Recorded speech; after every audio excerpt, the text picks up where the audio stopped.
Hey everybody, Tim and Julie here for Gotham, Season 2, Episode 14, This Ball of Mud and Meanness. I don't like that title. It's so weird. Yeah.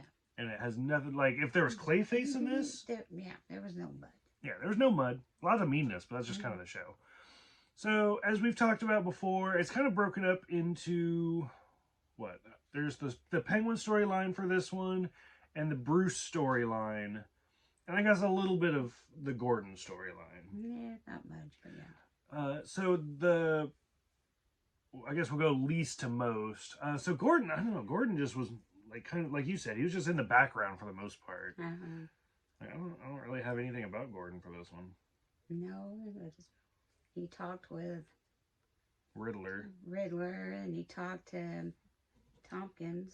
But it was, I don't know, I think he wanted it to be more than what it was, but she wasn't, I don't know, she wasn't into wanting to talk to him. Right. The Penguin is kind of a substantial part of the episode. Him working with Dr. Hugo Strange. I did like the opening scene. Not at first, because you see his mom, and I was like, is she back? And then he talks about how they're using the Crane formula, which is the scarecrow. That's why he's scared to see his mom. But that I liked most of that part. That was kind of interesting. And now he's released, it'll be interesting to see where it goes from there. A majority of the episode is basically just Bruce looking for matches. The Mr. Cupcake fight was pretty fun. I really did like that, and just like Alfred kicking ass, but getting his ass kicked too. The point where Bruce finally meets Matches, I don't think that Matches killed his parents. Like, I felt like he committed suicide there at the end, but like I felt like he did want to die, and like he was just kind of faking the whole thing. Right? Because I don't know, because he was gonna sit there and let Bruce kill him. Yeah, because he wanted to die, kind of like suicide by a cop. Yeah. But suicide by a little kid. And then, like, but everything, like, Bruce was like, you broke her pearls. And he's like, oh, yeah, they went everywhere.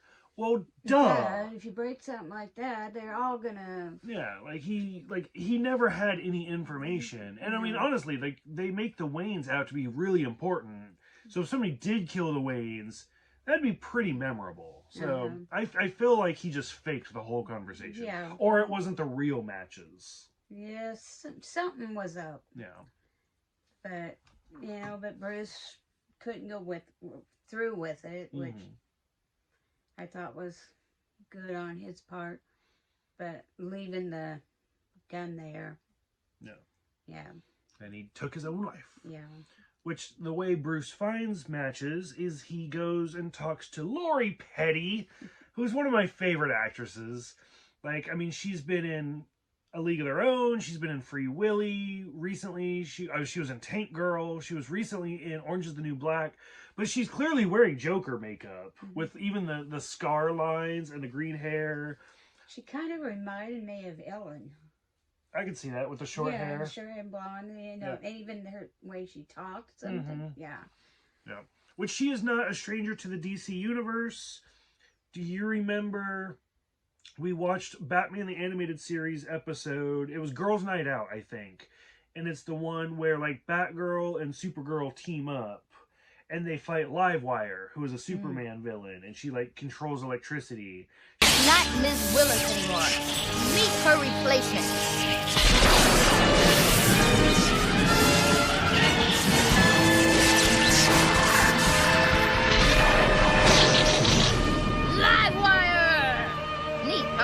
Ionize the air around you. Pretty form-fitting, don't you think? She's voiced by Laurie Petty. So this is now, like, at least her second time doing something like this. Yeah, I remember it second. So that was kind of fun. And then at the very end, where Bruce runs away to live on the street.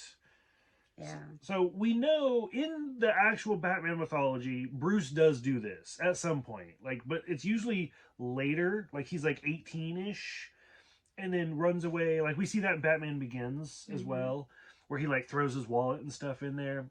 And then he goes on the run and then comes back a few years later. I don't think the rest of the series is going to be him this way. I feel like it's going to last like a couple episodes. Yeah. But it was kind of interesting to see, like, I'm going to live on the street with Selena. Yeah, well, that's sad, but I don't think Selena will let anything happen to him. Mm-hmm. I would agree with that. So, okay. So, did you have any other closing thoughts for this one, or what else did you think?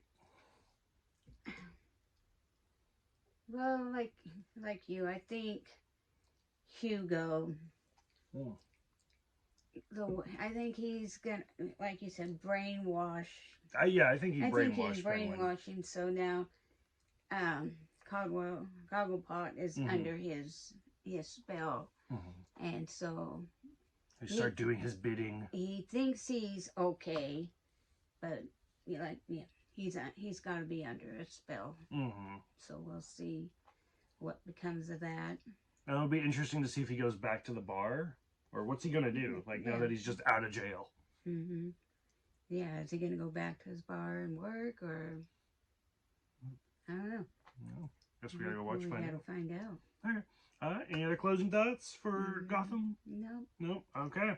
So, for those who have seen it, go ahead, let us know what you guys think about this one, about the Penguin working for Hugo, and what Hugo's, like, master plan is. I'm curious to see where he's going to go.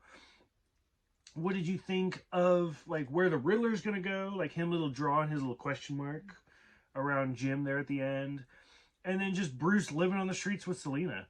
So, thank you guys for watching and subscribing. I know this has been out for a while. Don't spoil it for us. Let us know what you guys think, and we will see you guys next time for Mad Grey Dawn.